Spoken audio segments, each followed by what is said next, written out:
Maridhu Abdullah bin Mas'ud radhiyallahu anhu. Ada seorang sahabat namanya Ibnu Mas'ud. Siapa? Ibnu Mas'ud sakit. Jadi Ibnu Mas'ud itu termasuk ulama zaman sahabat. Ada beberapa nama Abdullah yang mentereng namanya karena keilmuan yang dalam. Satu dipanggilnya namanya Ibnu Abbas. Nama lengkapnya Abdullah, jadi Abdullah bin Abbas. Yang dipanggilnya nama lengkapnya Abdullah bin Amr bin Al-As. Yang ketiga ada satu lagi namanya Ibnu Mas'ud, nama aslinya Abdullah, nah dipanggilnya Abdullah bin Mas'ud, disebut dengan Ibnu Mas'ud. Nah ini Ibnu Mas'ud sakit. Fadakhala alaihi Utsman radhiyallahu anhu faqala lahu. Lalu ketika sakit ini sahabat Ibnu Mas'ud, datang sahabat Nabi yang lain namanya Utsman bin Affan radhiyallahu anhu, masuk ke dalam rumahnya, berkata kepada Ibnu Mas'ud, "Ma tashtaki?"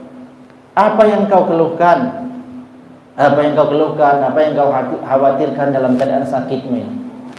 Dijawab, faqala zunubi. Aku mengeluhkan, mengkhawatirkan dosaku.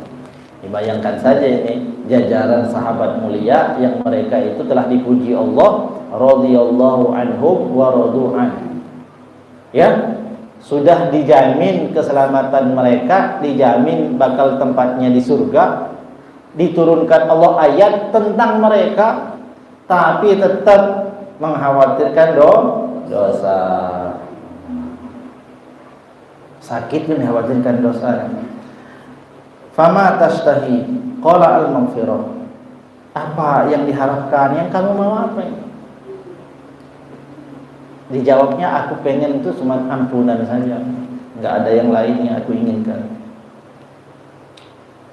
Qala, dikatakan oleh Utsman lagi, ala amiru laka bi tabib?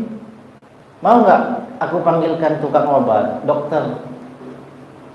Ada hajat nggak kepada dokter supaya datang mengobatimu? Ada jawab enggak.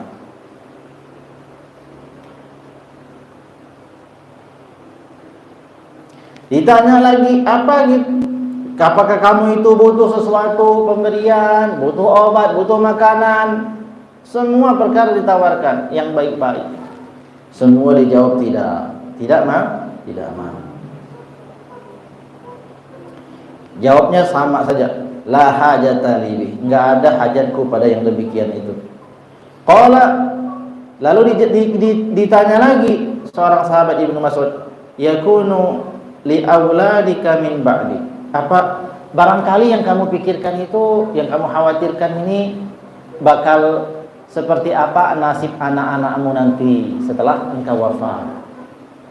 Jadi ditanya mau berobat enggak, pengen makan enggak, ada hajat enggak ada. Yang kamu khawatirkan cuma satu, apa dosa? Yang kamu ingin apa? Saya cuma pengen ampunan saja. Apa yang kamu khawatirkan? Apa yang kamu pikirkan? Barangkali kamu memikirkan anak-anakmu itu setelah engkau wafat bakal seperti apa nasibnya nanti. Mungkin itu yang kamu pikir, kata sahabat Nabi ini. Dijawab, enggak. Tidak, aku tidak mengkhawatirkan anak-anakku.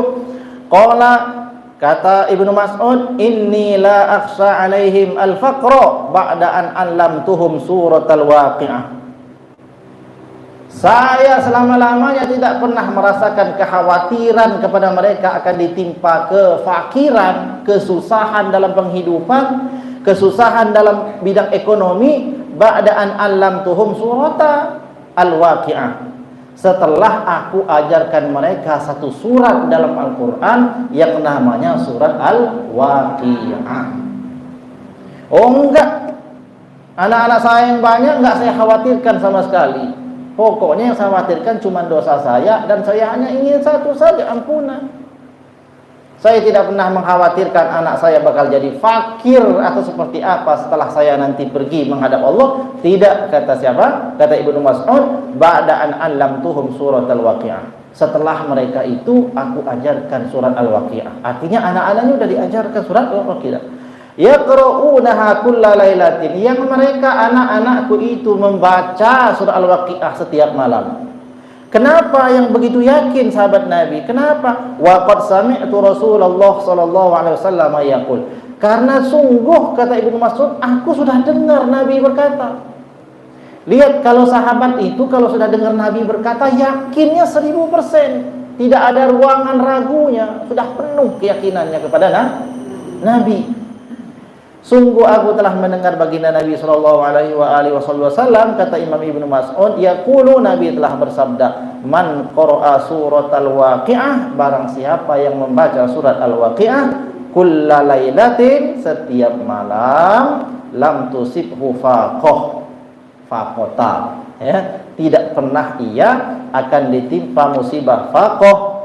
Apa itu faqah? Ai faqrun, yakni kemiskinan, wahtiyaju abada, tentu mereka itu akan memenuhi daripada kebutuhan mereka selama-lamanya. Ini dikutip dalam kitab Al-Jawahir Al-Lulu'iyah halaman 61. Ini kitab syarah daripada hadis Arba'in An-Nawawiyah. Nah, ibu sekalian, inilah beberapa pelajaran yang kita baca hari ini dari dalam kitab Al-Fawaid Al-Muqtarah li Saliki Thariqil Akhirah. Yang pertama, keutamaan orang mengucapkan bismillah. Yang kedua, keutamaan orang yang mengucapkan bismillahirrahmanirrahim disambungkan pada saat membaca surah Al-Fatihah. Kemudian yang ketiga adalah bagaimana keutamaan orang yang membaca surat Al-Waqiah setiap malam. Jadi dibaca ibu sekalian minimal 1 kali 1 hari. Kalau yakin Nabi yang berkata, percaya Nabi,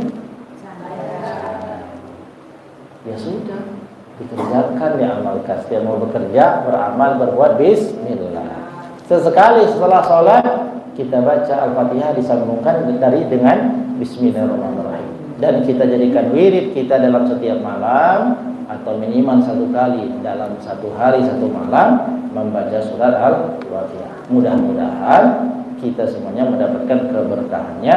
Allah memudahkan daripada segala macam kesulitan, rizki dan lain-lain. Ingat, rizki itu banyak jenisnya. Sehat, rizki nggak harus sehat. Rizki itu dalam bentuk apa, kan? Nggak harus begitu. Tapi semua anugerah yang Allah berikan kepada kita itu rizki namanya, ya. Nah, seperti itu.